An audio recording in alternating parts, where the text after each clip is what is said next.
Story की शुरुआत एक ऐसे आदमी से होती है जो खून से लथपथ है और उसे सांस लेने में बहुत तकलीफ हो रही है। वो सोच रहा था कि वो कितनी दूर आ चुके हैं। आसमान से उन पर लेज़र बीम्स की बारिश हो रही थी। उसके मन में बस एक छोटी सी उम्मीद थी कि शायद, सिर्फ शायद वो दुश्मन को हरा सकें। लेकिन तभी अचानक किसी चीज़ ने उसके सीने में वार किया। वो एकदम सुन्न हो गया। उसे ये एहसास करने में थोड़ा समय लगा कि अब उसके सीने में एक छेद हो चुका है। वो अपने घुटनों के बल नीचे गिर गया। तब उसे समझ आया कि ये एक फ्रीकिंग डेडली ब्लो था। तभी उसे एक ख्याल आया कि वो बिना कुछ किए ही ऐसे दम तोड़ देगा। उसकी धुंधली आंखें सामने की तरफ देख रही थीं। वो उस उड़ने वाले ह्यूमनॉइड क्रीचर को देख रहा था जो इंसानियत का सबसे बड़ा दुश्मन है, जिसे लिक्विडेटर कहा जाता है। एक दिन ये अनजान बीइंग अचानक सामने आया और उसने पूरे के पूरे कॉन्टिनेंट को तबाह कर दिया। इंसानियत को बचाने के लिए इन मॉन्स्टर्स के खिलाफ एक स्पेशल ग्रुप बनाया गया था। इसका फर्स्ट मेंबर वो आदमी था जो एक बहुत बड़े मीटियर स्ट्राइक से बिना किसी खरोंच के बच गया था, और वो भी सिर्फ एक शील्ड का इस्तेमाल करके। इसी वजह से लोग उसे दुनिया की रक्षा करने वाली ढाल ब्रायन मिलिए कहते थे। वहाँ एक महान सेज भी थी जिसके पास एक पूरी डिवीजन के बराबर पावर थी। वो है ग्रेट सेज बेला ऑलब्राइट। इसके साथ ही वहाँ एक आर्चर भी था जिसने एक हाई लेवल ड्रैगन को एक ही शॉट में ढेर कर दिया था। उसका नाम जेकब ब्लूमफील्ड है, जिसे डिवाइन आर्चर कहा जाता है। फिर वहाँ अब तक का सबसे तगड़ा सॉर्ड्समैन सॉर्ड सेंट एमी वाइट थी। और फिर वहाँ वो लोग थे जिन्हें सपोर्ट यूनिट कहा जाता था। चारों तरफ लाशें बिखरी हुई थीं। मौत के करीब खड़ा वो आदमी, हमारा एमसी, एक स्मॉल सोल्जर ग्रेली था। उसे लगता है कि वो लोग सिर्फ सैक्रिफिशियल पॉन्स, यानी बलि के बकरे हैं। उसने उन एलीट ग्रुप्स की लड़ाई देखी और सोचा कि वो सच में एक अलग ही लेवल पर हैं। वो जानता था कि वर्ल्ड यूनियन एकेडमी के ग्रेजुएट्स बहुत कमाल के होते हैं, लेकिन उसने ये उम्मीद नहीं की थी कि उनके बीच का गैप इतना ज़्यादा होगा। उन एलीट्स ने ऐसे अटैक्स किए जो लिक्विडेटर को जाकर लगे। इसे देखकर उसे काफ़ी बुरा लगा, क्योंकि वो खुद से सवाल कर रहा था कि क्या सपोर्ट यूनिट के वहाँ होने या ना होने से कोई फ़र्क पड़ता भी है या नहीं। एमी ने लिक्विडेटर के साथ अपनी लड़ाई जारी रखी। उसने बहुत तेज़ मूवमेंट्स के साथ उसे स्टैब करने की कोशिश की। ग्रे अपने दांत पीसता है। इतनी मेहनत के बाद भी इतना बड़ा अंतर देखना उसके लिए बहुत दर्दनाक था, इतना कि उसकी आंखों में आंसू आ गए। लिक्विडेटर बड़ी चालाकी से उन ब्लेड से बचता रहा, जब तक कि एक ब्लेड ने उसे हल्का सा खरोंच नहीं दिया। वो इस बात से इम्प्रेस्ड हुआ कि एमी उसे चोट पहुंचाने में कामयाब रही, इसलिए अब वो सीरियस हो गया। उसने एक बहुत तेज स्ट्राइक की, जिससे उस एलीट की बॉडी बड़ी सफाई से दो टुकड़ों में कट गई। जैसे ही शरीर से खून की धार निकली, वो गिर पड़े। ग्रे की आंखें हैरानी से फटी की फटी रह गईं। लिक्विडेटर ने अब अपना असली स्किल दिखाया, क्योंकि उसका खेल अब खत्म हो चुका था। ग्रे को यकीन नहीं हो रहा था कि उसने उन्हें एक ही वार में खत्म कर दिया। उसे समझ आया कि वो अब तक बस खेल रहा था। ये मानना बहुत दुखद था कि उनके जीतने का कोई चांस नहीं था। वो अपने खून के तालाब में लेटा हुआ था, लेकिन वो अभी भी होश में था। उसके दिल के पार वार हुए काफ़ी समय बीत चुका था, इसलिए वो सोच में पड़ गया कि वो अभी भी जिंदा कैसे है। जब उसका खून टपका तो कोई बहुत धीमी आवाज़ में बोला, आखिरकार मैंने तुम्हें ढूंढ ही लिया। खून की वो बूंद एक छोटी रोशनी में बदल गई, और धीरे धीरे वो एक मैसेज बन गई। ग्रे को आगे आने के लिए कहा गया, क्योंकि उसके पास बहुत बड़ी पावर है। जब उसकी आंखें खुलीं तो वो हैरान था। जब उसने अपने आसपास देखा तो वो कई पत्थर के स्ट्रक्चर वाली एक अंधेरी जगह थी, इसलिए उसने पूछा कि वो कहाँ है। उसे लगा कि शायद ये आफ्टर लाइफ है, हालांकि ये काफ़ी सूनी जगह थी। इसके अलावा उसने देखा कि कोई एक थ्रोन पर बैठा हुआ है। काले कपड़े, सींग, माथे को ढकने वाला एक पर्दा और सीने पर एक सुनहरे निशान के साथ वो व्यक्ति किसी भगवान जैसा लग रहा था। उसका चेहरा बहुत शांत और सीरियस था। उस रहस्यमयी प्राणी ने उससे बात की और कहा कि वो मरा नहीं है, और उसे बताया कि उसके शरीर के घाव पहले ही भर चुके हैं। तभी ग्रे के मन में कुछ आया। एक स्क्रीन पर उसका जख्मी शरीर दिखाया गया। उसने पूछा कि क्या उसने उसे ठीक किया है। उसने जवाब दिया कि वो उसने नहीं किया, बल्कि ये ग्रे की खुद की पावर थी। इससे ग्रे कंफ्यूज हो गया। वो रहस्यमयी प्राणी उसे ये समझा नहीं सका, क्योंकि वो खुद भी ग्रे की पावर को ठीक से एनालाइज नहीं कर पा रहा था। लेकिन उसने गारंटी दी कि उसकी पावर लिक्विडेटर की पावर से कहीं ज़्यादा है, पर तभी जब वो उसे सही से कंट्रोल कर सके। ग्रे ने पूछा कि क्या इसका मतलब है कि वो युद्ध जीत सकते हैं। उसने जवाब दिया कि वो नहीं जानता और अभी बहुत ज़्यादा उम्मीदें नहीं रखनी चाहिए, पर फिर भी उसे लगता है कि उन्हें लिक्विडेटर से पीछा छुड़ा लेना चाहिए। इसीलिए वो खड़ा हुआ और उसने ग्रे के सीने में वार किया ताकि वो जा सके। तभी एक चमकती हुई नीली रोशनी दिखाई दी। ग्रे के सीने पर एक मैजिक सर्कल उभर आया। उस आवाज़ ने ऐलान किया कि वो उसे अपनी पावर उधार दे रहा है। आखिरकार ग्रे अपनी खून से सनी लाश पर दोबारा जाग गया। उसने अपनी सॉर्ड उठाई। तलवार की नोक डार्क एनर्जी से ढकी हुई थी। उसे बताया गया कि ये उसकी अपनी शक्ति है। उस रहस्यमयी प्राणी ने उसे बताया कि उसकी पावर ऐसी चीज नहीं है जो आंखों से देखी जा सके। ग्रे समझ गया। तभी लिक्विडेटर ने उसे नोटिस किया। बिना किसी हेजिटेशन के ग्रे ने लिक्विडेटर पर हमला कर दिया। उसने उसका चेहरा देखा। उसे यकीन नहीं हुआ कि अभी भी कोई ताकतवर इंसान बचा हुआ है। उसके सीने पर खरोंच आ गई थी। ग्रे को एहसास हुआ कि उसके अटैक ने कुछ डैमेज पहुंचाया है। उसने फिर से चार्ज किया। उसे पूरा भरोसा था कि उसकी पावर उससे कहीं ज्यादा है, लेकिन लिक्विडेटर ने उसे चेतावनी दी कि उसे हल्के में न ले। अगली चीज जो ग्रे को पता चली वो चौंकाने वाली थी। जो हुआ उसे समझने में उसे थोड़ा वक्त लगा। उसका शरीर दो हिस्सों में कट चुका था। केवल उसका निचला हिस्सा बचा था और वहां से खून किसी फाउंटेन की तरह निकल रहा था। लिक्विडेटर ने उसे अपनी पूरी ताकत इस्तेमाल करने पर मजबूर करने के लिए उसकी तारीफ की। उसका शरीर एक ब्लैक फ्लेम जैसा था। उसने अपनी विशाल काली तलवार उठाई। लिक्विडेटर कंफ्यूज था। उसने तुरंत अपने चारों ओर एक बैरियर बना लिया। उसके चेहरे के बाईं ओर से काली लौ बुझ गई और वहां से ग्रे को पहचाना जा सकता था। लिक्विडेटर ने पूछा कि क्या वो सच में इंसान है। ग्रे ने उसे घूर कर देखा। फिर उसने उस पर हमला किया। उसकी तलवार बैरियर से टकराई। वो उसे तोड़कर आगे बढ़ने की कोशिश कर रहा था। तभी लिक्विडेटर ने कुछ नोटिस किया। उसका बैरियर टूट गया और तलवार ने उसे काट दिया। उसने फिर से पूछा कि क्या वो सच में इंसान है। ग्रे ने जवाब दिया कि वो भी यही सोच रहा था। फिर उसने एक कदम बढ़ाया। ग्रे ने माना कि लिक्विडेटर की ताकत कोई मजाक नहीं है। उसे उम्मीद नहीं थी कि वो अभी भी जिंदा होगा। वो जोर जोर से सांस लेने लगा। लिक्विडेटर उसके पास आया और विस्पर करते हुए कहा कि वो उसे तब तक कुचलता रहेगा जब तक वो मर नहीं जाता। लेकिन ग्रे ने पहले हमला कर दिया। लिक्विडेटर कट गया और उसका पीला खून हर तरफ बिखर गया। उसने उसे एक मॉन्स्टर कहा, लेकिन वो इतनी आसानी से हारने वाला नहीं था। उसके शरीर के चारों ओर रोशनी भर गई क्योंकि वो और ज्यादा पावर जमा कर रहा था।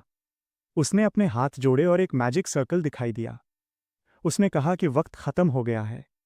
हमारे एमसी ने अपनी बड़ी तलवार थाम ली और लिक्विडेटर की अगली चाल का इंतजार करने लगा। ग्रे हैरान था कि अचानक रात कैसे हो गई, लेकिन उसे फर्क नहीं पड़ा। वो उसके पीछे चला गया।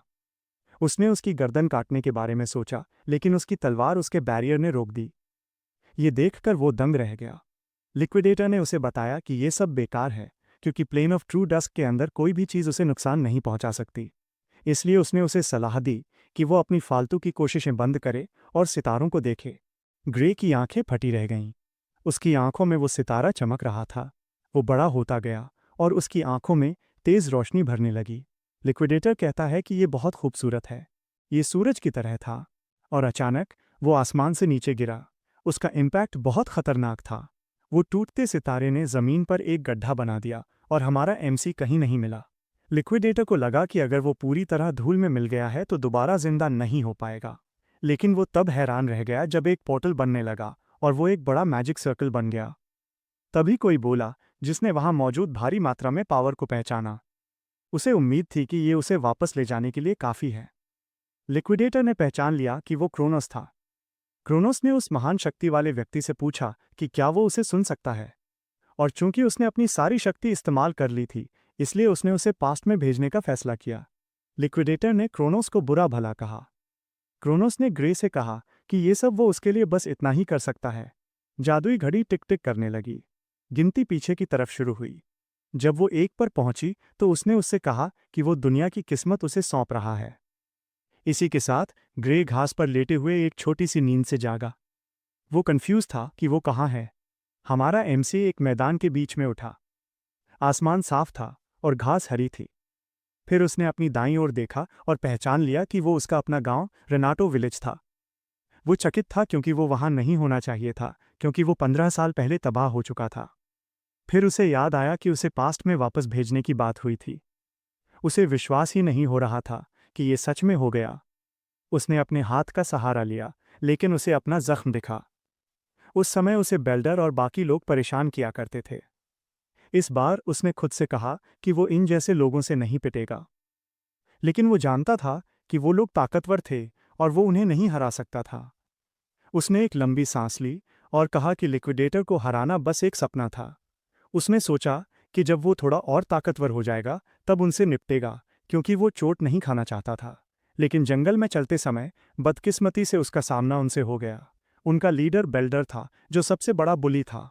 वो कमीना 3 और लड़कों के साथ था। उसने ग्रे से कहा कि वो उसे ढूंढ रहा था और उसे ढूंढने में काफ़ी मेहनत करनी पड़ी। ग्रे एकदम सावधान था।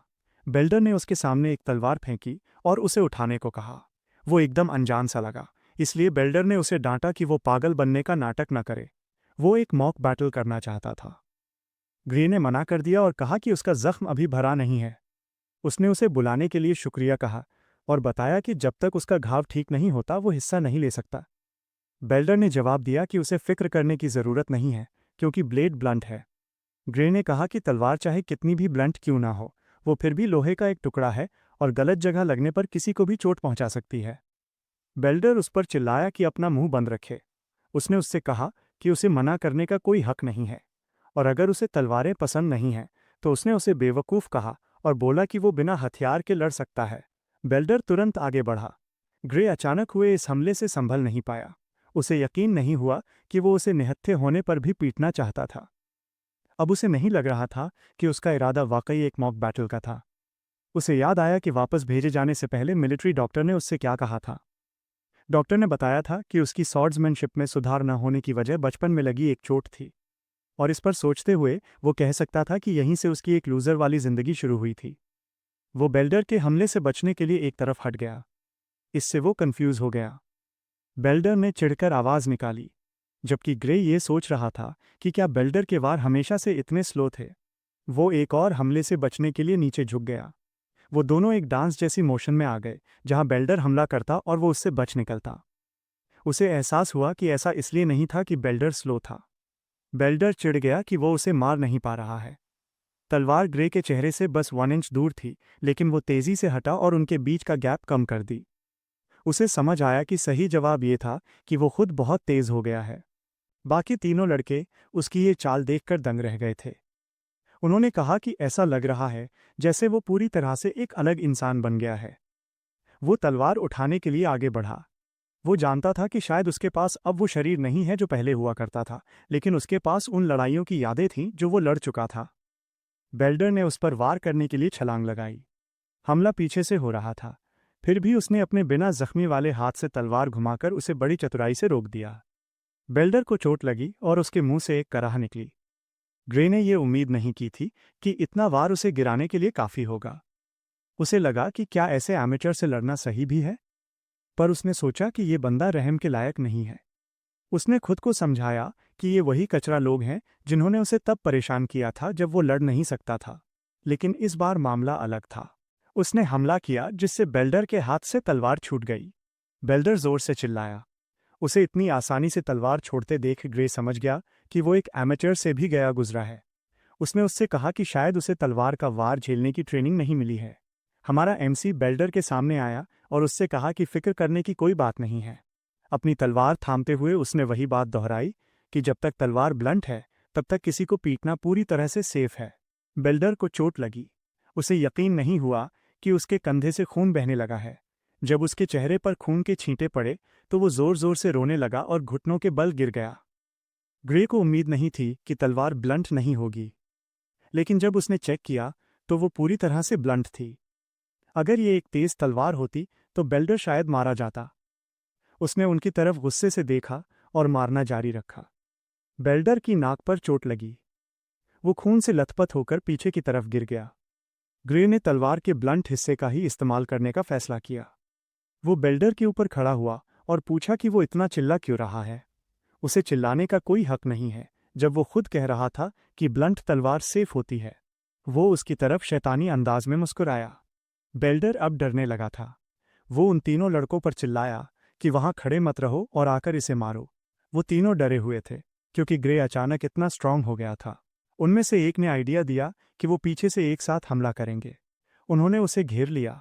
ग्रे ने उनसे पूछा कि क्या वो एक और राउंड चाहते हैं। बेल्डर ने उन तीनों को उसे जान से मारने का ऑर्डर दिया। ग्रे ने कहा कि वो ये सब अनदेखा करने वाला था, लेकिन अब उसने अपना इरादा बदल दिया है। जंगल में सच में काफ़ी शोर मचा। अंत में वो चारों बुरी तरह जख्मी हो गए। उनके सिर पर बड़े बड़े गुमड़े निकल आए और वो अपनी आंखें तक मुश्किल से खोल पा रहे थे। वो बेचारे अपने घुटनों के बल बैठ गए और हाथ जोड़ लिए। ग्रे को याद आया कि वो पहले इन लोगों से कितना डरता था। उसने उनसे पूछा कि क्या वो सीरियस स्वॉर्ड्समैनशिप डोजो से हैं? बेल्डर ने जवाब दिया कि हाँ, कुछ ऐसा ही है। उनमें से एक ने कहा कि उन्हें लगा कि वो काफ़ी स्ट्रांग हो गए हैं, इसलिए वो आजकल वहां नहीं जा रहे थे। अपने मन में ग्रे ने उनके स्ट्रांग होने के मतलब पर सवाल उठाया। उसे समझ आया कि उसे उस डोजो से ज़्यादा उम्मीद नहीं रखनी चाहिए, पर फिर भी वो जानता था कि ये उसके काम आ सकता है। वो उस डोजो में शामिल होना चाहता था क्योंकि वहां सिर्फ रेफरल से ही एंट्री मिलती थी। बेल्डर ने उससे कहा कि वो किसी और से पूछ ले, क्योंकि अगर उसने अपने मास्टर को बताया कि वो हार गया है तो पता नहीं वो क्या कहेंगे। ग्रे ने बेल्डर के सामने अपनी तलवार घुमाई और इशारा दिया कि वो अपनी पिटाई जारी रख सकते हैं। जाहिर है, बेल्डर डर गया। वो चिल्लाते हुए भागा कि डोजो उस तरफ है। सब हैरान थे कि वो कितना तेज भाग रहा था। उन तीनों ने उसे आवाज़ दी कि उन्हें छोड़कर मत जाओ। जल्द ही वो शहर में दाखिल हुए। बेल्डर ने उससे पूछा कि वो डोजो में क्यों जाना चाहता है। उसने बताया कि डोजो के पास एकेडमी के लिए एक रिकमेंडेशन स्लॉट होता है। बेल्डर ने कन्फर्म किया कि उसने भी ऐसा कुछ सुना है। हमारे एमसी ने जवाब दिया कि यही वजह है कि वो वहां जाना चाहता है। एक चेले ने कहा कि ग्रे तो बिना एकेडमी जाए ही काफ़ी स्ट्रांग है। ग्रे ने कहा कि काश ये काफ़ी होता, लेकिन वो जानता था कि दुनिया की सबसे स्ट्रांग टीम भी लिक्विडेटर का मुकाबला नहीं कर पाई थी, और जब उसने क्रोनोस की पावर का इस्तेमाल किया तब भी वो उसे एक खरोंच तक नहीं दे पाया था। उसे अंदाज़ा नहीं था कि उस चीज़ को हराने के लिए उसे कितना स्ट्रांग होना पड़ेगा, लेकिन फिर भी उसके पास कुछ सुराग थे। बेल्डर ने डोजो की तरफ इशारा किया और उसने सिर हिलाया। जिस पल उसकी लिक्विडेटर से भिड़ंत हुई थी, उसे एक सेकंड के लिए महसूस हुआ था कि वो उस डार्क पावर को कंट्रोल कर पा रहा है, और उस वक्त उसका पूरा फोकस उसी स्वॉर्ड्समैनशिप पर था जो उसे स्वॉर्ड सेंट ने सिखाई थी।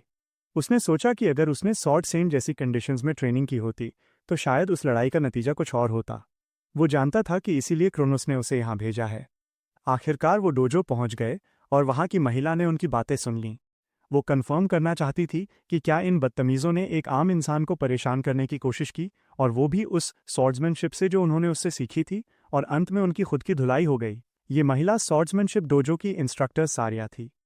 बेल्डर ने सफाई देने की कोशिश की कि वो उसे परेशान नहीं कर रहे थे, ये तो एक मॉक बैटल था। उसने उसे इतनी जोर से मारा कि वो उड़कर सीधे दीवार से जा टकराया। बाकी तीनों की आंखें फटी की फटी रह गईं और वो डर के मारे कांपने लगे। वो जानती थी कि वो बहाने बना रहा है। उसने उनसे कहा कि अगर निहत्थे इंसान को पीटना मॉक बैटल है तो जो उसने अभी किया वो भी एक मॉक बैटल ही था। उसने अपनी तलवार उसकी आंखों के सामने तान दी और उन्हें वहां से जाने और कभी वापस न आने को कहा। उसने कहा कि आज से वो इस डोजो के स्टूडेंट नहीं कहलाएंगे। वो सब जी हाँ कहकर वहां से भाग खड़े हुए। वो ग्रे के सामने बैठी और माफ़ी मांगी। उसने माना कि उसके पुराने स्टूडेंट्स ने उसे काफ़ी परेशान किया। उसने जवाब दिया कि फ़िक्र की कोई बात नहीं है। उसने शुक्रिया कहा और फिर ये बात छेड़ी कि वो एकेडमी के लिए रिकमेंडेशन चाहता है। वो बेल्डर और उन लड़कों की वजह से माफ़ी मांगना चाहती थी, लेकिन रिकमेंडेशन लेटर लिखने से पहले उसे उसकी काबिलियत चेक करनी थी। उसने उसे एक लकड़ी की तलवार, वुडन सॉर्ड दी। ग्रे ने उसे ले लिया। उसने कहा कि पहला वार वो कर सकता है, और जब वो तैयार हो तो हमला करे। उसने उस पर हमला करना शुरू किया। डोजो इंस्ट्रक्टर उसकी चालों को परखने लगी। वो देख सकती थी कि उसकी उम्र के हिसाब से उसकी स्वॉर्ड्समैनशिप काफ़ी प्रैक्टिकल है। उसे ऐसा महसूस हो रहा था जैसे ग्रे पहले भी अनगिनत लड़ाइयाँ लड़ चुका हो। उसने हमला किया और ग्रे ने उसे रोक दिया। उसे समझ आ गया कि बेल्डर और बाकी लोग उसके सामने कुछ भी नहीं हैं। वो भाप गई कि उसका स्टाइल ज़्यादातर सेल्फ टॉट है, लेकिन कभी कभी उसकी तलवारबाजी वैसी ही लगती थी जैसी एकेडमी में सिखाई जाती है। वो इस बात को लेकर काफ़ी एक्साइटेड थी कि उसे किसने सिखाया है। उसने माना कि उसकी स्वॉर्ड्समैनशिप अभी कच्ची है, लेकिन उसमें टैलेंट है, इसलिए वो उसे एक तराशा हुआ हीरा कह सकती है। अब मैच खत्म करने का वक्त था। उसने हमला किया और ग्रे ने भी वार करने की कोशिश की। उनकी तलवारें टकराईं। वो फिर से भिड़े। उसे अजीब लगा कि ग्रे बिल्कुल भी डगमगा नहीं रहा था और वो उसका मुकाबला कर पा रहा था। वो बस उसकी स्किल्स टेस्ट करना चाहती थी, लेकिन अब उसे अपनी पूरी ताकत लगानी पड़ रही थी, और उसे एक अजीब सा एहसास हो रहा था। वो डर था। ग्रे ने उसे डरा दिया था। उसने अपनी तलवार इतनी जोर से घुमाई कि उसे पीछे हटना पड़ा। उस पॉइंट पर उसे ग्रे की कमजोरी दिखी। उसने मौके का फायदा उठाकर हमला किया और मैच वहीं खत्म करने का फैसला किया, लेकिन वो हक्की बक्की रह गई। सारिया की तलवार 2 टुकड़ों में कट चुकी थी। ये देखकर ग्रे भी हैरान रह गया। ये इसलिए था क्योंकि उसने वही पुरानी फीलिंग महसूस की थी जिससे उसे लगा कि उसके पास अभी भी वो पावर है। लेकिन इसका एक साइड इफेक्ट भी था। उसके शरीर में इतना तेज दर्द हुआ कि वो घुटनों के बल गिर पड़ा। सारिया ने फिक्र जताते हुए पूछा कि क्या हुआ। उसे एहसास हुआ कि उसका शरीर उस पावर को झेल नहीं पा रहा है।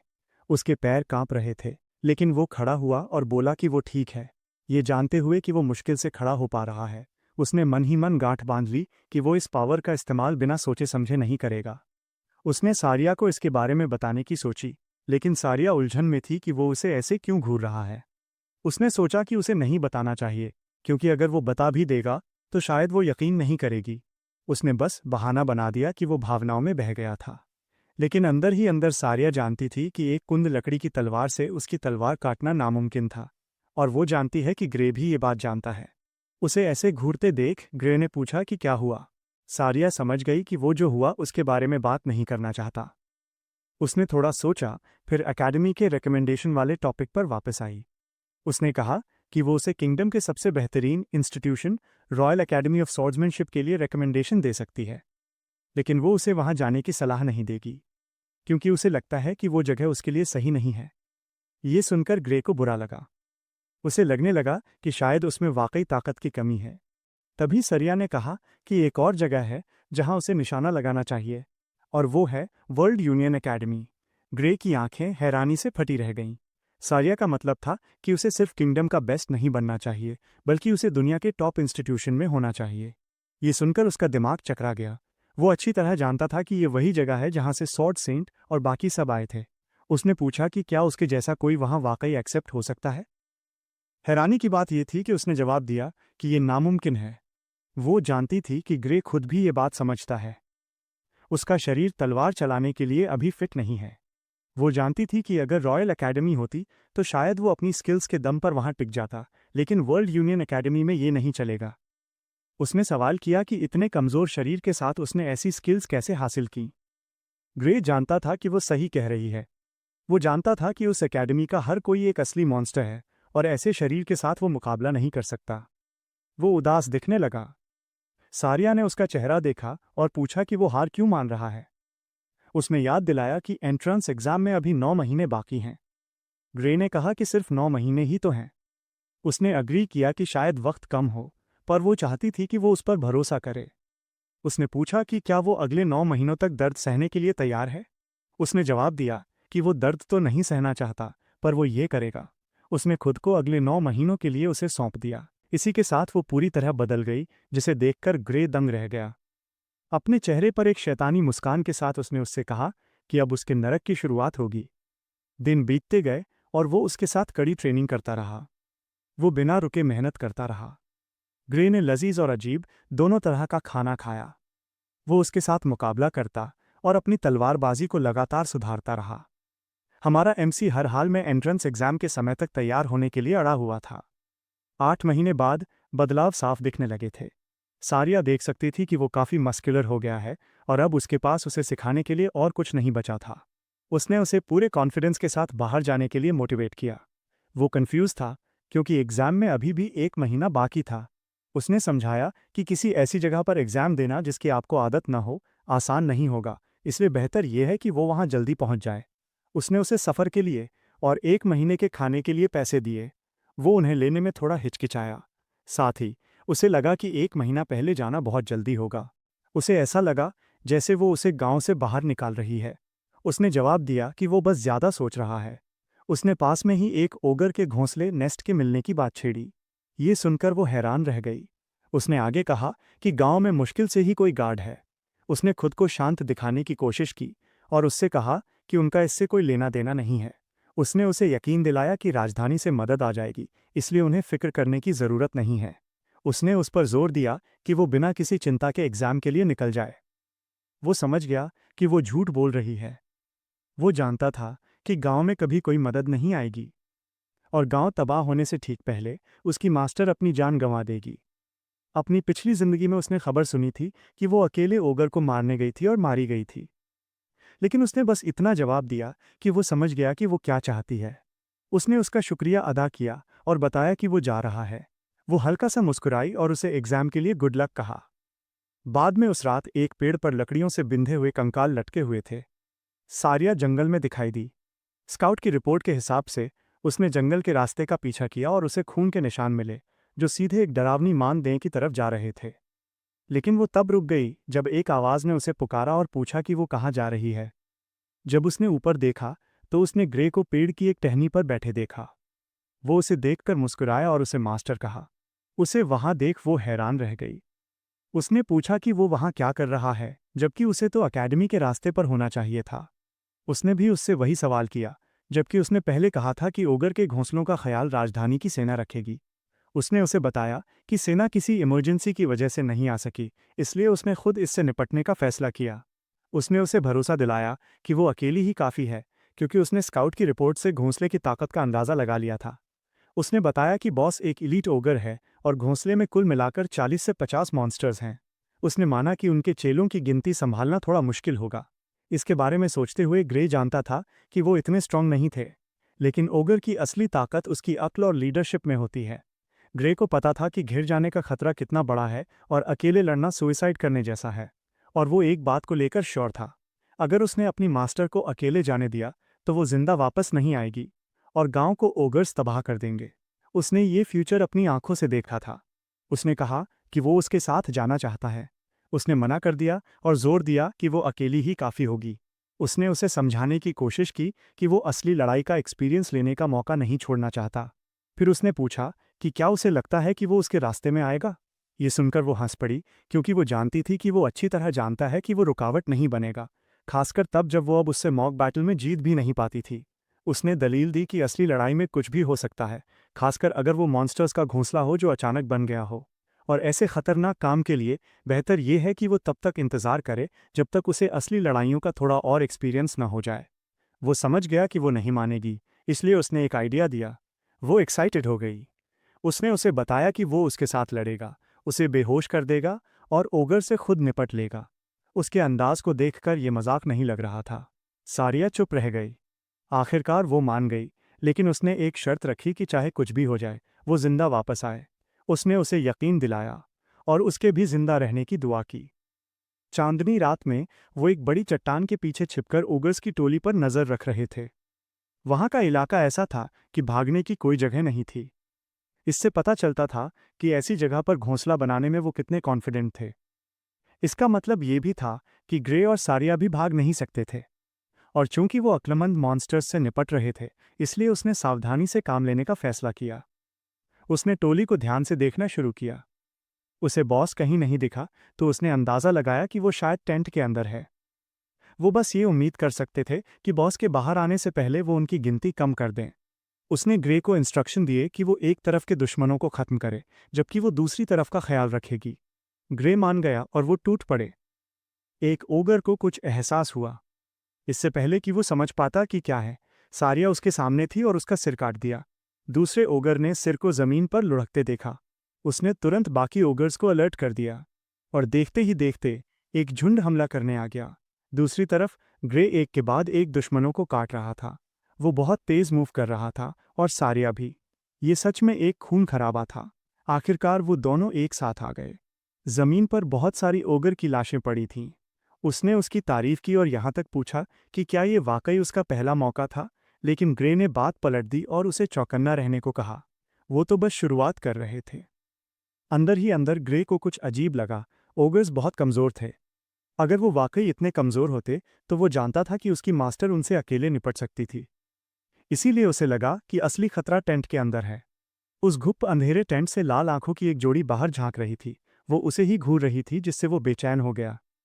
बिना किसी देरी के उसने उससे कहा कि उन्हें अभी निकलना होगा। उसने यहाँ तक कि उसे तुरंत भागने को कहा।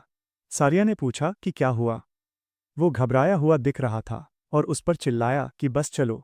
उसने उसका डर भांप लिया और वो भागने लगे। लेकिन जैसे ही वो भागे, कोई चीज़ उनके ऊपर से कूदी। उनके होश उड़ गए जब एक ओगर उनके सामने आ गिरा और रास्ता रोक दिया।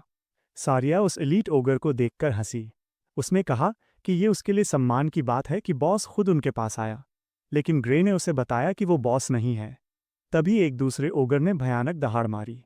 वो इतनी तेज थी कि सारिया ने डर के मारे अपने कान बंद कर लिए। उसके ठीक बाद ओगर्स का एक पूरा सैलाब आ गया। वो पागल हो चुके थे। वो नज़ारा देख वो दंग रह गई और पूछा कि ये क्या हो रहा है। उस झुंड के पीछे एक बहुत बड़ा ओगर खड़ा था। ग्रे ने कहा कि ये किसी इलीट से कहीं ज़्यादा स्ट्रांग है। उसने इसे ओगर जनरल कहा। वो ही घोंसले का असली बॉस था। बाहर निकलने के रास्ते पर इलीट ओगर का पहरा था और सामने ओगर्स की भीड़ वो फंस चुके थे। ओगर जनरल हिला नहीं, लेकिन उसकी मौजूदगी ही डरावनी थी। जैसे ही उसने सुना कि वो एक ओगर जनरल है, सारिया तुरंत समझ गई कि वो अकेले नहीं जीत सकते। उसने एलीट ओगर की तरफ देखा, फिर सुझाव दिया कि वो सामने वाले को खत्म करें और भागने की कोशिश करें। उसने हमला किया, लेकिन उसने उसके वार को बेकार कर दिया। उसने फोकस किया और फिर से वार किया। वो उसके कंधे पर एक खरोंच लगाने में कामयाब रही, लेकिन उसे झटका लगा जब वो जख्म खुद ही भरने लगा। ग्रे ने उसे बताया कि ये बेकार है। जनरल की दहाड़ ने ओगर की ताकत और हीलिंग पावर बढ़ा दी है, इसीलिए वो ज़रूरत से ज़्यादा स्ट्रांग महसूस हो रहे थे। और अब वो उनमें से एक को गिराने के लिए भी स्ट्रगल कर रही थी। ग्रे लड़ता रहा। उसने अपनी पीठ बचाने के लिए उस पर भरोसा किया। उसने कहा कि उसे जीतना नहीं है, उसे बस उसके लिए थोड़ा वक्त चाहिए। वो फिक्रमंद हो गई और पूछा कि वो क्या प्लान कर रहा है। उसने कहा कि अब सिर्फ एक ही रास्ता बचा है, उस ओगर जनरल को खत्म करना। और उसका इरादा पक्का था। कुल्हाड़ी लिए एक ओगर ने ग्रे की तलवार पर वार किया। हमारा एमसी तब चिढ़ जाता था जब भी वो उसे घेरने की कोशिश करते। ओगर ने उसकी तलवार छुड़ाने की कोशिश की, फिर वार करने के लिए अपनी कुल्हाड़ी उठाई। इस वक्त ग्रे का पूरा ध्यान अपने सामने वाले हर दुश्मन को खत्म करने पर था। लेकिन ओगर ने आसानी से उसकी तलवार तोड़ दी। उसे एहसास हुआ कि वो एक बूस्टेड ओगर की पावर नहीं झेल सकती। ओगर ने फिर उस पर वार किया और वो सही समय पर कूद गया। वो खुश था कि उसके पास एक एक्स्ट्रा तलवार है, लेकिन वो जानता था कि वो भी ज्यादा देर नहीं टिकेगी। सारिया उसकी हालत समझ गई और उसने अपनी एक्स्ट्रा तलवार उसकी तरफ फेंकी। उसने उसे शुक्रिया कहा। अब उसके पास दो तलवारें थीं, लेकिन वो जानता था कि उन सबको ख़त्म करने के लिए ये भी काफ़ी नहीं है। इसलिए उसने सिर्फ ओगर जनरल और उनके बीच के झुंड पर फोकस किया। उसने दूसरी तलवार निकाली। एक झटके में उसने रास्ते में आने वाले ओगर्स को काट दिया। हमला करते समय उनमें से एक ने उसके गाल पर खरोंच मार दी। उसने वार को रोका जब ओगर ने अपनी कुल्हाड़ी से उसे पीछे धकेलने की कोशिश की। उसने चिढ़कर अपनी तलवारों से और जोर लगाया। और भी ओगर्स उसकी तरफ आ रहे थे। ओगर जनरल का हथियार चमकने लगा। फिर उसकी कान फाड़ देने वाली दहाड़ आई। उसने देखा कि ओगर्स और भी ज्यादा स्ट्रांग हो गए हैं। उन्होंने फिर उस पर हमला किया। उसे एहसास हुआ कि ओगर जनरल उसका प्लान समझ गया है। वो फिर दहाड़ा। ग्रे अब समझ गया था। वो वाकई बहुत स्मार्ट था। उसकी तलवार ओगर की कुल्हाड़ी से टकराई। उसे पीछे धकेला गया, लेकिन उसने खुद को बस आगे बढ़ने के लिए मजबूर किया। वो तेजी से आगे बढ़ा और जितनों को हो सके काटता चला गया। वो जानता था कि उसके पास उन सबसे निपटने का वक्त नहीं है। अचानक एक ओगर ने उसे जकड़ लिया। उसने उसे मजबूती से पकड़ा, जबकि दूसरे ने अपनी कुल्हाड़ी उठाई।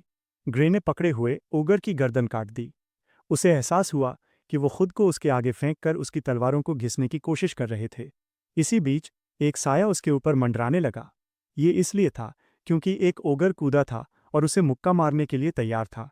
उसने अपनी तलवार से उसके मुक्के को रोका, लेकिन वो इतना पावरफुल था कि उसने उसे उड़ाकर दूर फेंक दिया। ग्रे को खून की उल्टी हुई। उसका शरीर कांप रहा था। वो तेजी से सांस ले रहा था और उसकी तलवार टूट चुकी थी। अब उसके पास आखिरी तलवार बची थी। उसे यकीन नहीं हो रहा था कि उसे सिर्फ एक तलवार के साथ ओगर्स के झुंड और जनरल का सामना करना पड़ेगा। और अपने पुराने एक्सपीरियंस की वजह से वो बता सकता था कि उसके जीतने का कोई चांस नहीं है। उसने तब सोचा, चूंकि मामला ऐसा है, तो उसने अपनी मास्टर से कहा कि जब तक ओगर्स का ध्यान उस पर है वो भाग जाए।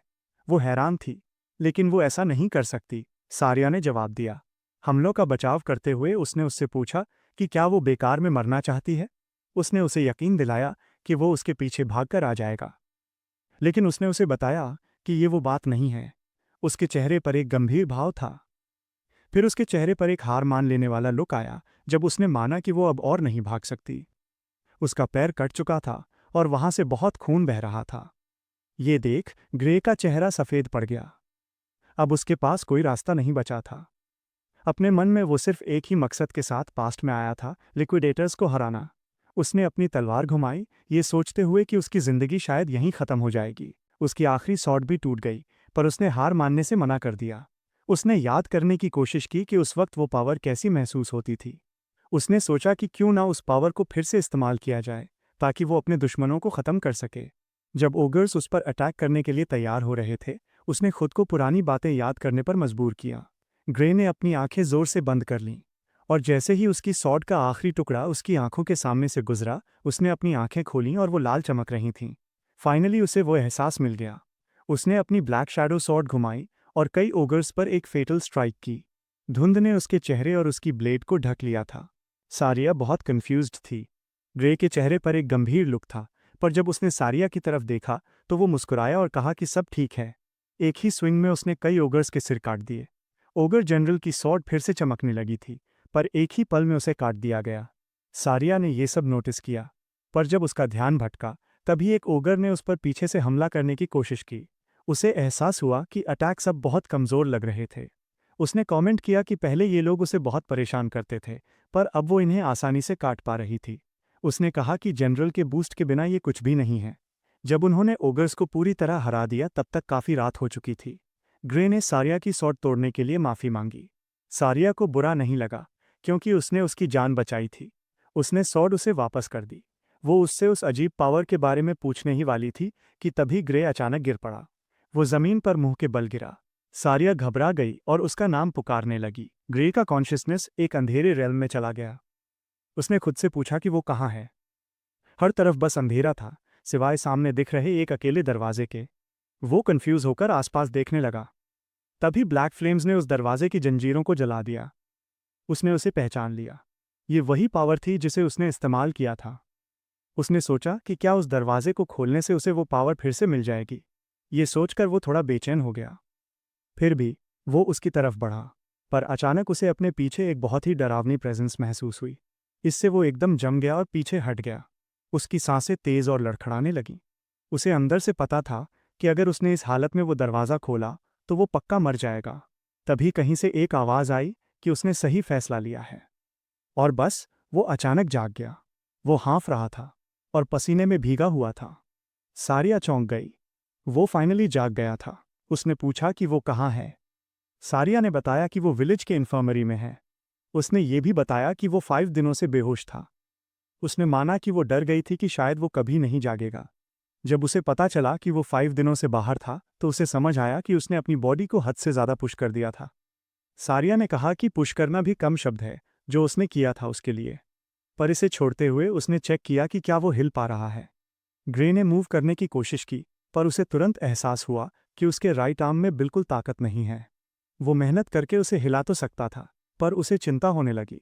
क्या होगा अगर वो अब सॉर्ड नहीं पकड़ पाया। और भी बुरा ये था कि उस पर एक अजीब काला निशान ब्रूज था। ऐसा लग रहा था जैसे किसी ने उसके हाथ पर ब्लैक इंक छिड़क दी हो। सारिया को उम्मीद थी कि वो उसे अच्छे से हिला नहीं पाएगा। ग्रे सोचने लगा कि क्या उसे वो काला निशान दिख भी रहा है। फिर उसने उसे बताया कि वो अपने डोमिनेंट हाथ में ताकत नहीं लगा पा रहा है। जैसा उसने सोचा था, ये इतनी जल्दी ठीक नहीं होने वाला था। उसके राइट आर्म की सारी हड्डियां टूट चुकी थीं। वो हैरान रह गया, क्योंकि उसे दर्द भी नहीं हो रहा था। उसने समझाया कि उन्होंने इसे ठीक करने के लिए एक मैजिक पोशन का इस्तेमाल किया है। ये सुनकर वो दंग रह गया। मैजिक पोशंस बहुत महंगे होते थे। उसने कहा कि चिंता मत करो, विलेज चीफ ने ही वो दिया था। ग्रे को समझ नहीं आ रहा था कि चीफ उसके जैसे किसी इंसान को इतनी कीमती चीज़ क्यों देंगे। उसने पूछा कि वो क्या बात कर रहा है, फिर उसे याद दिलाया कि वो विलेज का हीरो है। ग्रे को कुछ समझ नहीं आ रहा था। तभी अचानक कमरे में कोई आया। वो विलेज चीफ थे। ग्रे ने तुरंत उन्हें पोशन के लिए थैंक यू कहा, पर चीफ ने कहा कि थैंक यू तो उन्हें कहना चाहिए। बहुत इमोशनल होकर चीफ ने कहा कि ग्रे ने एक ओगर जनरल से लड़ाई की है, एक ऐसा मॉन्स्टर जिसे आसपास के शहरों की फौज भी नहीं छुपाती थी। और वैसा मॉन्स्टर उनके विलेज पर हमला करने आया था। उन्होंने ग्रे का हाथ कसकर पकड़ा और कहा कि अगर ग्रे उसे नहीं मारता तो पूरा विलेज खत्म हो जाता। चीफ ने समझाया कि अगर वो और सारिया नहीं होते तो ना ये पोशन होता, ना इन्फर्मरी और ना ही कोई जिंदा बचता। उनमें से कोई भी आज यहाँ बात नहीं कर रहा होता। ग्रे ने कहा कि वो बढ़ा चढ़ाकर कह रहे हैं, पर चीफ अपनी बात पर अड़े रहे। ग्रे ने इसके बारे में सोचा। एक पॉइंट पर वो चीफ से सहमत हुआ, क्योंकि उसके रिग्रेस होने से पहले ये विलेज सच में ओगर अटैक में तबाह होने वाला था। विलेज चीफ ने उससे कहा कि अगर उसे अब भी समझ नहीं आ रहा कि उसका काम कितना बड़ा था, तो वो उसे डिटेल में सब समझा देंगे। उन्होंने ये भी सुना था कि ग्रे एकेडमी एंट्रेंस एग्जाम देने वाला है, और पूछा कि क्या ये सच है। ग्रे का बस एक ही रिस्पॉन्स था, उसके दिमाग में बातें घूमने लगीं। उसने एग्जाम से 1 हफ्ते पहले ओगर को मारा था और 5 दिनों तक बेहोश रहा, मतलब अब सिर्फ 2 दिन बचे थे। जब उसे एकेडमी तक के सफ़र का याद आया तो उसका चेहरा पीला पड़ गया। पैदल जाने में 3 दिन लगते, घोड़े पर 1 दिन लगता, पर उसके पास उसके लिए पैसे नहीं थे। उसने तुरंत चीफ से पूछा कि क्या वो एक घोड़ा उधार ले सकता है। चीफ को इसकी उम्मीद थी, इसलिए उन्होंने पहले से ही विलेज का सबसे बेस्ट घोड़ा तैयार रखा था। उस घोड़े के साथ वो टाइम पर पहुंच जाएगा। सारिया ने मजाक किया कि अगर वो आज नहीं जागता तो वो उसे सोते हुए ही वहां ले जाते। फिर उसने दरवाज़ा खोला। सूरज की रोशनी से उसकी आंखें चौंधिया गईं। उसने देखा कि घोड़ा इंतजार कर रहा था और उसके चारों तरफ भीड़ थी, जो बैनर्स पकड़े हुए उसे थैंक यू कह रहे थे और एग्जाम के लिए गुड लक विश कर रहे थे। सबके चेहरों पर मुस्कान थी। कई लोग उसे पर्सनली थैंक यू कहने आए। एक आदमी आगे आया और उसे एक पाउच दिया। उसने पूछा ये क्या है। उस आदमी ने कहा कि ये पूरे विलेज ने मिलकर इकट्ठा किया है। उन्होंने सुना था कि वर्ल्ड यूनियन एकेडमी में अप्लाई करना महंगा होता है। ग्रे इस बात से बहुत इमोशनल हो गया। वो मुस्कुराया और सबको थैंक यू कहा। फिर उसने कहा कि अगर वो फेल हो गया तो वापस आना मुश्किल होगा। सारिया ने कहा कि टेंशन मत लो, आखिर वो इकलौता ऐसा बंदा है जो वर्ल्ड यूनियन एकेडमी में अप्लाई कर रहा है और जिसने एक ओगर जनरल को हराया है। पर ग्रे को अब भी अपने राइट आर्म की चिंता थी। उसने याद दिलाया कि उसका लेफ्ट आर्म अब भी ठीक है। उसने सिर हिलाया। सारिया ने कहा कि इतना काफ़ी है और उसे उस पावर को इस्तेमाल करने की भी ज़रूरत नहीं है। उसने बहस की कि एग्ज़ाम इतना आसान नहीं होगा। सिर्फ एक हाथ से पास होना मुश्किल लग रहा था। सारिया ने उसे भरोसा दिलाया। उसने कहा कि वो पक्का सबसे अलग दिखेगा और एग्जामिनर्स उसकी ताकत को पहचान लेंगे। उसे पूरा यकीन था। उसने कहा कि वो पक्का पास होगा। उसने उसे थैंक यू कहा और बोला कि जब वो इतने यकीन से कह रही है तो उसके पास होने के अलावा कोई चॉइस नहीं है। उसकी पास्ट लाइफ में विलेज तबाह हो गया था, पर अब वो खड़ा था। ग्रे को एहसास हुआ कि अब दुनिया वैसी नहीं रही। इसका मतलब है कि फ्यूचर बदल सकता है और ये सब उसकी पावर की वजह से हुआ। अब वो जाने के लिए तैयार था। आखिरकार वो टाइम पर पहुंच गया। उसने वहां पहुंचाने के लिए घोड़े को थैंक यू भी कहा। उसने सामने देखा और उसे एक शहर दिखा जो झील से घिरा हुआ था। वो फाइनली वर्ल्ड यूनियन एकेडमी पहुंच गया था। एरिना में होस्ट ने अनाउंस किया कि वो एग्जाम टिकट्स बांटना शुरू करेंगे। जब तक प्रोसेस पूरा नहीं होता, सभी स्टूडेंट्स को सेंट्रल एरिना के अंदर ही रहना होगा। वहां बहुत भीड़ थी, पर सिर्फ 20 लोग ही पास होने वाले थे। किसी ने कहा कि पास होने वालों की गिनती हर साल बदलती है। कभी 50 पास होते हैं तो कभी सिर्फ 1। होस्ट ने फिर प्रोफेसर एरियल को सामने बुलाया। वो आई और तुरंत एग्जाम टिकट्स बांटना शुरू कर दिया। उन्होंने सबको वो पेपर लेने को कहा जो उनके सामने आएगा। फिर उन्होंने चुटकी बजाई। एरिना में एक गोल्डन लाइट भर गई। हर स्टूडेंट के सामने एक पेपर आ गया। ग्रे का नंबर 513 था, फेंसिंग कोर्स के अंदर। उसने नोटिस किया कि बाकी सबके पास भी अपने पेपर थे। उन्होंने समझाया कि उन्हें सिर्फ अपना नंबर और कोर्स दिखेगा और भरोसा दिलाया कि ये काम हर साल ऐसे ही होता है। वो थोड़ा मुस्कुराईं। फिर उन्होंने बताया कि वर्ल्ड यूनियन एकेडमी उम्र, जेंडर, देश या स्टेटस के आधार पर जज नहीं करती। यहाँ तक कि नाम भी मायने नहीं रखता। उन्होंने कहा कि एकेडमी के लिए ये चीज़ें इंपॉर्टेंट नहीं हैं। सिर्फ वही लोग जो एग्ज़ाम पास करेंगे और ब्रिज पार करेंगे उनसे नाम पूछा जाएगा। और तब भी अगर वो चाहें तो वो गलत नाम दे सकते हैं। ग्रे कंफ्यूज था। हालांकि उसने अपनी स्वॉर्ड सराय इन में छोड़ दी थी, फिर भी उसके पेपर पर फेंसिंग कोर्स लिखा था। उसे हैरानी हुई कि वो कौन सा सिस्टम इस्तेमाल कर रहे हैं। फिर प्रोफेसर एरियल ने एक्सप्लेन किया कि उन्होंने सिर्फ अपीयरेंस यानी हुलिये को देखकर कोर्स असाइन किए हैं। उन्होंने कहा कि अगर किसी का कोर्स गलत है तो वो हाथ उठाए। स्टूडेंट्स हैरान रह गए। उन्हें यकीन नहीं हो रहा था कि उन्होंने सिर्फ देखकर सबको सॉर्ट कर दिया, खासकर इतनी भीड़ में। कुछ ने गैस किया कि शायद उन्होंने पहले से ही जानकारी निकाल ली होगी। दूसरों को लगा कि शायद उन्होंने कोई माइंड रीडिंग मैजिक इस्तेमाल किया है। पर कुछ देर बाद किसी ने भी हाथ नहीं उठाया, तो उन्होंने मान लिया कि किसी का भी कोर्स गलत असाइन नहीं हुआ है। इसके बाद उन्होंने एग्ज़ाम का स्केड्यूल अनाउंस किया। उन्होंने सबको अपने टिकट्स चेक करने को कहा। ग्रे के पेपर पर लिखा था कि उसका एग्ज़ाम पहले दिन सुबह 11 बजे है।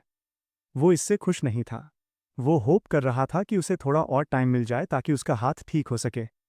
प्रोफेसर एरियल ने सबको याद दिलाया कि ये एक 1 शॉट प्रैक्टिकल एग्ज़ाम है। अगर कोई लेट हुआ तो उसे डिस्क्वालीफाई कर दिया जाएगा। कोई बहाना नहीं चलेगा और न ही दोबारा चांस मिलेगा। ग्रे अपना हाथ पकड़कर सोचने लगा कि वो अब भी ज़्यादा स्ट्रेंथ इस्तेमाल नहीं कर पा रहा है। उसने चुपचाप प्रे की कि कल तक ये थोड़ा बेहतर हो जाए। अगला दिन आ गया। वो मुसीबत में था क्योंकि हाथ बिल्कुल भी ठीक नहीं हुआ था। उसके पास वैसी ही हालत में एग्जाम देने के अलावा कोई रास्ता नहीं था। उसे अरीना के गेट पर बुलाया गया। उसने एक लंबी सांस ली और खुद को समझाया कि उसे हार नहीं माननी है। उसने हिसाब लगाया कि उसका लेफ्ट आर्म अभी काम कर रहा है और वो अपने राइट आर्म को भी थोड़ा बहुत हिला सकता है। उसने बचे हुए टाइम का इस्तेमाल एग्जामिनर के मूव्स देखने और कोई मौका ढूंढने में किया। एग्जामिनर ने स्टूडेंट से कहा कि पहला मूव वो करे। स्टूडेंट ने एग्जामिनर पर हमला कर दिया। उसके वार काफ़ी भारी थे, पर एग्जामिनर बस साइड स्टेप होकर बच गया। स्टूडेंट चिल्लाया कि वो अभी हारा नहीं है। उसने दोनों हाथों से तलवार पकड़ी और घुमाई। एग्जामिनर ने उसे सिर्फ वन हाथ से रोक लिया। ये देखकर उस स्टूडेंट की हिम्मत टूट गई। फिर प्रोफेसर ने उस पर हमला किया और एक ही वार में उसे दूर फेंक दिया। वो बंदा अपनी पीठ के बल गिरा और उसका एग्जाम वहीं खत्म हो गया। उसे अपना हथियार उठाकर एग्जिट करने को कहा गया। ये देखकर ग्रे के चेहरे पर एक छोटी सी स्माइल आई। वो पहले से ही जानता था कि वो बुरी तरह फंसा हुआ है। वो किसी भी हाल में जीत नहीं सकता था। थोड़ी देर बाद एग्जामिनर ने उसका नंबर बुलाया। जैसे ही वो उनकी तरफ बढ़ा, उसे यकीन नहीं हो रहा था कि उसे एक ऐसे इंसान से लड़ना है जिसने उससे डबल साइज के आदमी को सिर्फ वन हाथ से हरा दिया था। ग्रे को पहला मूव करने को कहा गया। उसे लगा कि उसके पास कोई चांस नहीं है, पर उसने तय किया कि वो जो कर सकता है वो करेगा। वो आगे बढ़ा। उसे सारिया की बात याद आई कि तलवार सिर्फ हाथों से नहीं चलाई जाती, बल्कि पूरी बॉडी की पावर को हाथों के जरिए लगाना पड़ता है। भले ही उसके राइट आर्म में ताकत नहीं थी, पर उसने अपनी दूसरी मसल्स से ताकत लगाने की सोची। उसने अपनी तलवार घुमाई और एग्जामिनर झुककर इवेड कर गया। ग्रे नर्वस फील कर रहा था क्योंकि वो अपने पुराने तरीके से नहीं लड़ पा रहा था। उसने सोचा कि अगर बिना हाथ की ताकत के तलवार चलाना इतना आसान होता तो कोई अपनी बॉडी ट्रेन करने की मेहनत ही क्यों करता। एग्जामिनर ने काउंटर अटैक किया। तभी ग्रे कंफ्यूज्ड हो गया। क्योंकि इंस्ट्रक्टर की तलवार थोड़ी स्लो थी, इसलिए वो उसे ब्लॉक कर पाया। वो समझ गया कि एग्जामिनर के पास ताकत तो बहुत है, पर उनकी स्पीड और टेक्निक उसके मास्टर के मुकाबले कहीं भी नहीं थी।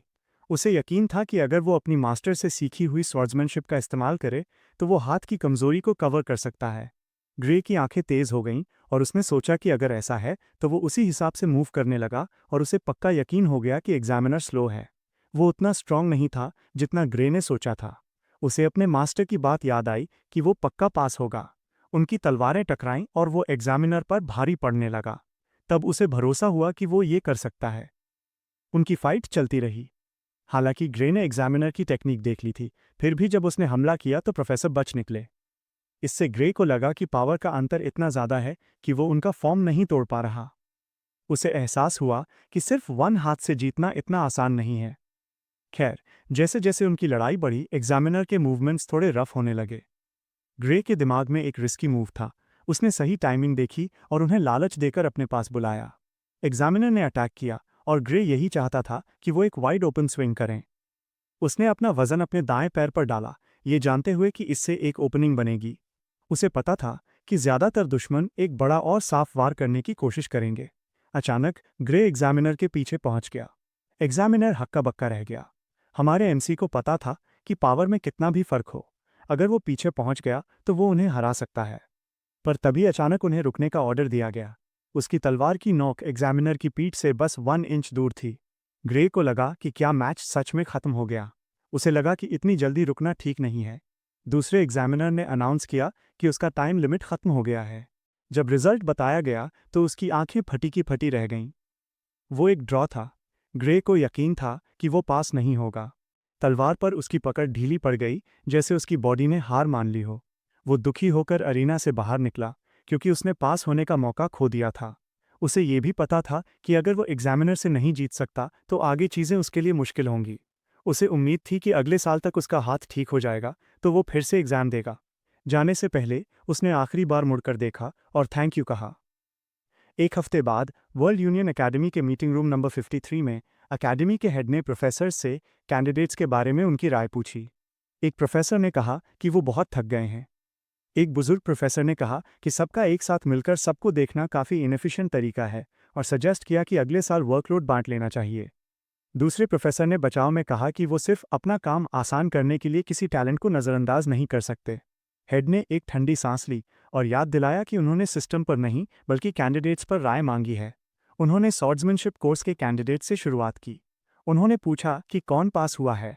उन्होंने स्क्रीन्स पर देखा और एक प्रोफेसर ने बताया कि हमेशा की तरह जिन्होंने एग्जामिनर को हरा दिया वो पास हैं, और बाकी का फैसला उनकी क्वालिटी और इस बात पर होगा कि वो 15 मिनट के टाइम लिमिट तक कैसे टिके रहे। उन्होंने दूसरे इंस्ट्रक्टर्स से पूछा कि उन्हें क्या लगता है। एक प्रोफेसर ने जवाब दिया कि एग्जामिनर को हराने वालों के अलावा कैंडिडेट नंबर 5, 217 और 753 सबसे अलग थे। दूसरे बंदे ने सजेस्ट किया कि बस इतने ही रखें, क्योंकि अगर दूसरे लोग आए तो वो क्लास में टिक नहीं पाएंगे। प्रोफेसर मान गए और पूछा कि क्या किसी और को कुछ कहना है। मीटिंग चलती रही। आखिरकार हेड ने स्वॉर्ड्समैनशिप कोर्स के लिए पास हुए कैंडिडेट्स के नाम फाइनल कर दिए। पर तभी किसी ने कैंडिडेट नंबर 513 के बारे में पूछा। हेड ने बोलने वाले की तरफ देखा। वो प्रोफेसर एरियल थीं। उन्होंने पूछा कि कैंडिडेट 513 के बारे में उनका क्या ख्याल है। उन सब ने स्क्रीन पर देखा। एक प्रोफेसर ने 513 को छोटा बच्चा कहा। जब उन्होंने वीडियो देखा तो ऐसा लग रहा था जैसे वो जीतने ही वाला है। पर अगर वो एग्जामिनर को हराने के लिए सिर्फ ट्रैप्स पर टिका है तो उसके लिए आगे मुश्किल होगी। उन्होंने नोटिस किया कि टेक्निक तो अच्छी थी, पर ताकत की कमी थी, और ऐसा लग रहा था कि वो शुरुआत से ही कमज़ोर पड़ रहा था। मूंछों वाले एक प्रोफेसर ने कहा कि वो अच्छा नहीं है। सब मान गए। प्रोफेसर एरियल के पास कोई जवाब नहीं था। उन्हें यकीन नहीं हो रहा था कि इतने लोगों ने देखा और फिर भी किसी ने नोटिस नहीं किया। उन्हें लगा कि अगर सब अंधे हैं तो सबका एक साथ बैठकर देखना बेकार है। अगले दिन ग्रे अपना एग्जाम टिकट पकड़े खड़ा था।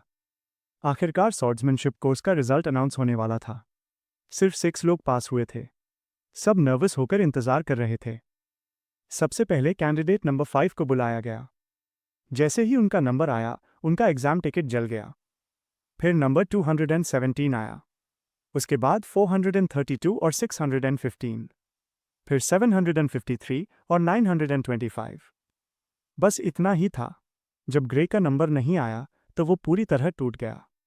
पास हुए कैंडिडेट्स को ब्रिज पार करने और दिन खत्म होने तक एडमिशन पूरा करने को कहा गया। ग्रे दुखी था, जबकि उसके आसपास के लोग जश्न मना रहे थे। फेल होने के बाद उसका चेहरा उतर गया था। तभी एक और अनाउंसमेंट हुई, the divine I special admission.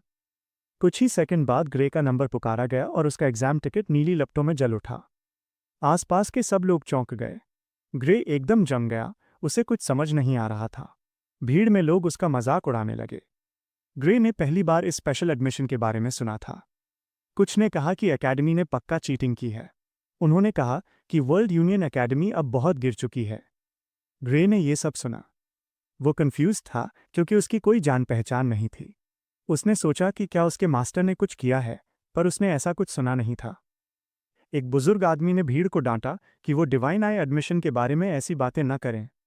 उन्होंने कहा कि ये एक बहुत ही इज्जतदार कैटेगरी है जिसने सदियों से हीरो दिए हैं। भीड़ ने उनकी बात नहीं मानी। उन्होंने कहा कि इसकी इज्जत बहुत पहले हुआ करती थी। उन्होंने हाल ही के divine I candidates Amy white, Bela Albright, leak मॉलर और जेकब ब्लूमफील्ड का नाम लिया और उन्हें फेलियर कहा। यहाँ तक कि अभी के कैंडिडेट्स ने भी ये कहानियां सुनी थीं, पर ग्रे असलियत जानता था। वो तीनों उस मेन फोर्स का हिस्सा थे जिसने लिक्विडेटर्स के खिलाफ लड़ाई लड़ी थी। अब उसका नाम उनके साथ जुड़ गया था। अकेडमी में अनाउंसमेंट हुई कि एंट्रेंस सेरेमनी 30 मिनट में शुरू होगी।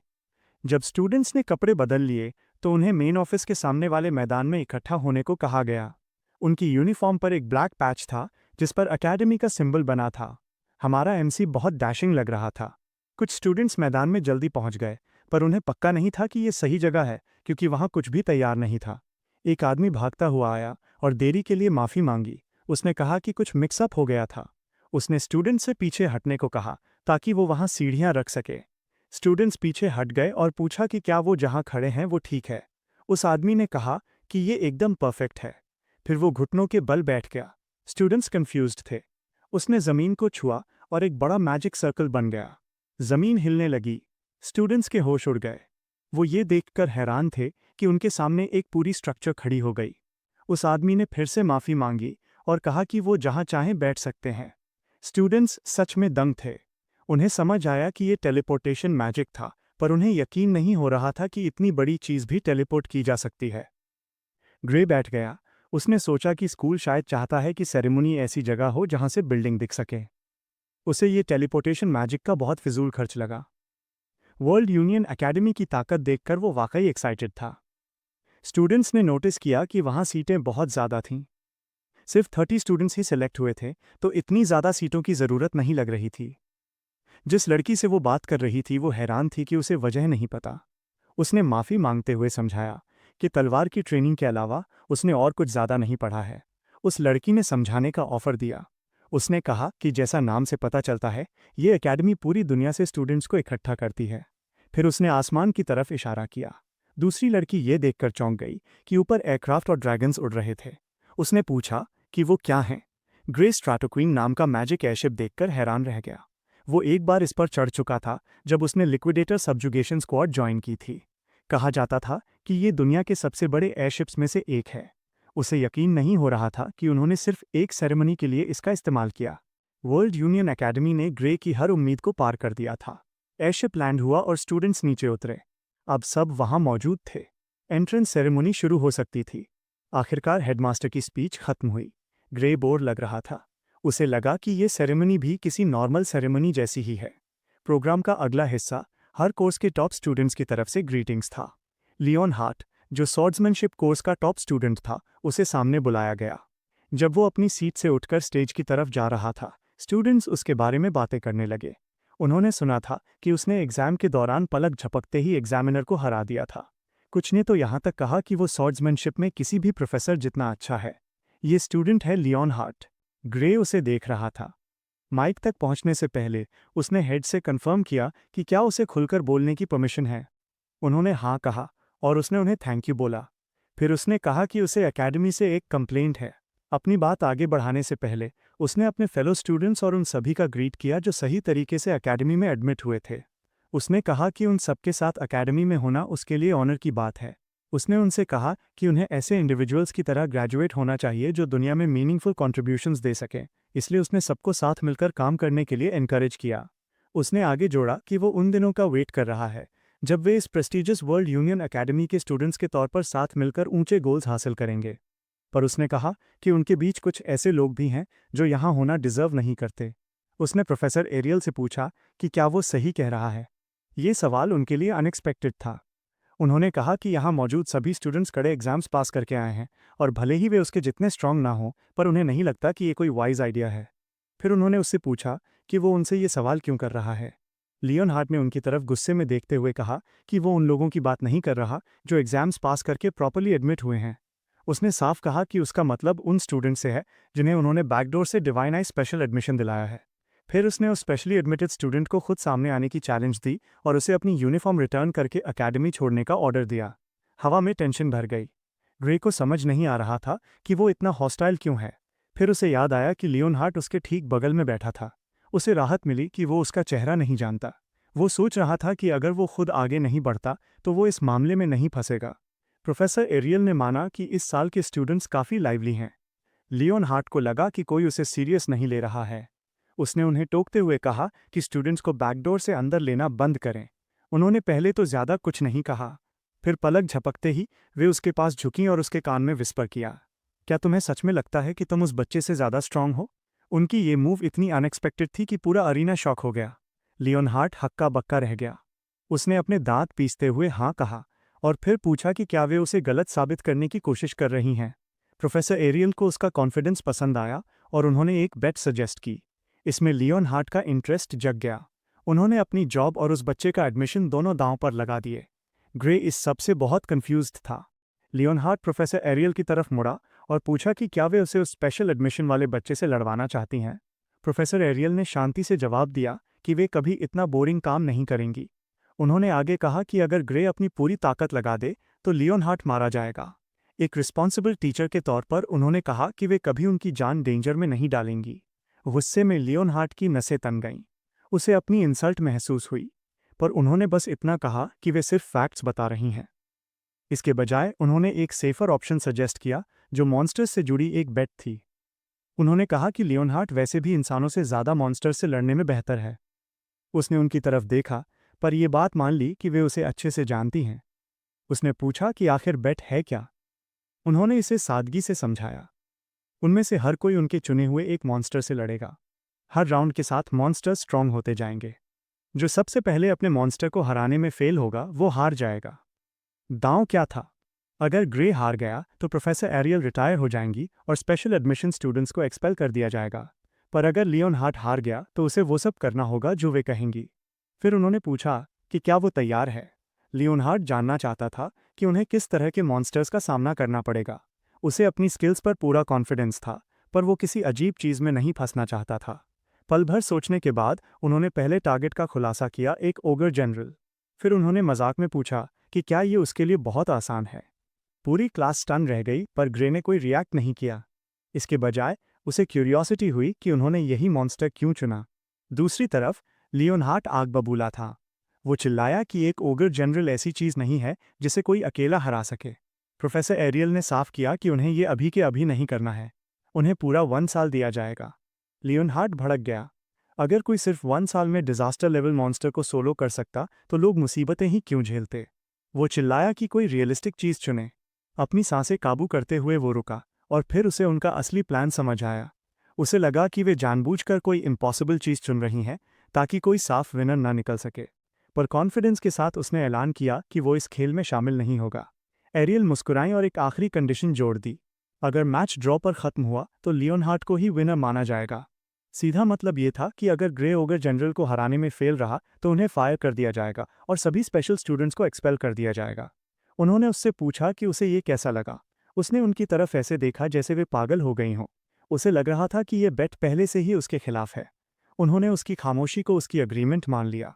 लियोनहार्ट ने साफ तौर पर कहा कि वो कोई कमज़ोर ओगर जनरल नहीं होना चाहिए। उन्होंने शांति से जवाब दिया, बिल्कुल। फिर हाथ के एक इशारे से हवा में एक फेदर पेन आ गया। उन्होंने उसे बताया कि सारी टर्म्स एक मैजिक कॉन्ट्रैक्ट में लिखी जा चुकी हैं, और अगर उसे कोई ऑब्जेक्शन नहीं है तो वो उसे साइन कर सकता है। उसने कॉन्ट्रैक्ट पढ़ा और आगे बढ़ने का फैसला किया। फिर भी उसने पूछा, क्या आपको सच में लगता है कि वो बच्चा जीत सकता है? उनका जवाब वेग था। उन्होंने कहा, कौन जानता है, और अपनी सीट पर वापस चली गईं। बाकी प्रोफेसर्स आपस में फुसफुसाने लगे कि उन्हें आखिर हुआ क्या है। कुछ को लगा कि वे रिटायर होने के लिए इस बेट को बस एक बहाना बना रही हैं। ये बात ज़्यादा अजीब नहीं थी। आखिर वे अपने प्राइम से आगे निकल चुकी थीं। अब ग्रे के पास कोई रास्ता नहीं था। बेट ऑफिशियल हो चुकी थी, पर उसे एक बात खटक रही थी। उन्होंने उस मॉन्स्टर को क्यों शामिल किया जिसे उसने एनरोलमेंट से पहले ही हरा दिया था, जबकि उन्होंने 1 साल का टाइम फ्रेम दिया है। फिर उन्होंने खामोशी से हमारे एमसी को देखा। ग्रे समझ गया कि बेट शुरू होते ही सील हो चुकी थी। जब वो उनकी तरफ देख रहा था, उन्होंने अपने होठों पर उंगली रखी, जिसका मतलब था कि वो चुप रहे। तब ग्रे को पता चला कि उन्होंने डर्टी प्ले किया है। आखिरकार ओपनिंग सेरेमनी खत्म हुई और सब अपनी असाइंड क्लासेस में चले गए। पहला सब्जेक्ट बेसिक मैजिक था। कुछ लोगों के लिए ये हैरान करने वाला था कि पहले डे ही लेक्चर शुरू हो गया, पर एकेडमी के स्टूडेंट्स होने के नाते उन्हें ये समझना था कि हर 1 डे मैटर करता है। प्रोफेसर ने मैजिक इस्तेमाल करने का तरीका सिखाकर लेसन शुरू किया। ये सबसे बेसिक टॉपिक था। उन्होंने समझाया कि शरीर में ईथर नाम की एक छिपी हुई एनर्जी होती है। उसे शरीर के मैजिक सर्कल के जरिए गाइड करके जादू किया जाता है। वे बोर्ड पर लिखते और समझाते रहे। ग्रे उसी क्लास में था। पहले तो उसे वरी थी कि कहीं वो पीछे ना छूट जाए, पर पता चला कि ये लेसन वो बूट कैंप से पहले से ही जानता था। अब तक सब ठीक था, पर एक बड़ी प्रॉब्लम थी।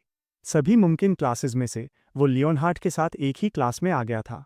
उसने चुपचाप प्रे की कि लियोनहार्ट को ये पता न चले कि वही divine I special admission student है। प्रोफेसर ने नोटिस किया कि ग्रे का इंटरेस्ट नहीं लग रहा है। उन्होंने उसे डांटा कि लेक्चर शुरू होने के 5 मिनट के अंदर ही उसका ध्यान भटक गया है। ग्रे शॉक रह गया कि एक ही नज़र में वो पकड़ा गया, जबकि वो सबसे पीछे बैठा था। उसने तुरंत माफ़ी मांगी। प्रोफेसर ने उसे चैलेंज किया कि अगर वो इतना कॉन्फिडेंट है तो क्लास के सामने साबित क्यों नहीं करता। उन्होंने उसे ताना भी मारा कि शायद उसे बेसिक मैजिक आता होगा। ग्रे ने बड़ी तमीज़ से समझाया कि चूंकि वे स्वॉर्ड्समैनशिप कोर्स में हैं, तो उसे लगा कि अगर उन्हें मैजिक नहीं भी आता तो चलेगा। प्रोफेसर ने जवाब दिया कि भले ही तुम लड़ाई में तलवार का इस्तेमाल करो, फिर भी मैजिक के बेसिक समझना ज़रूरी है, कम से कम मेजिस के साथ तालमेल बिठाने के लिए। बेसिक स्पेल्स और उनके एहसास को समझना बहुत ज़रूरी है। ग्रे को उम्मीद नहीं थी कि प्रोफेसर वही एक्सप्लेनेशन देंगे जो बूट कैंप में मिली थी। उसने सोचा कि क्या जो स्पेल वे सीखेंगे वो भी वही होगा। इसलिए उसने पूछा कि क्या वे ईथर बुलेट सीखने वाले हैं। प्रोफेसर ने अपनी भौहें चढ़ाईं और पूछा कि क्या उसे ये पहले से आता है।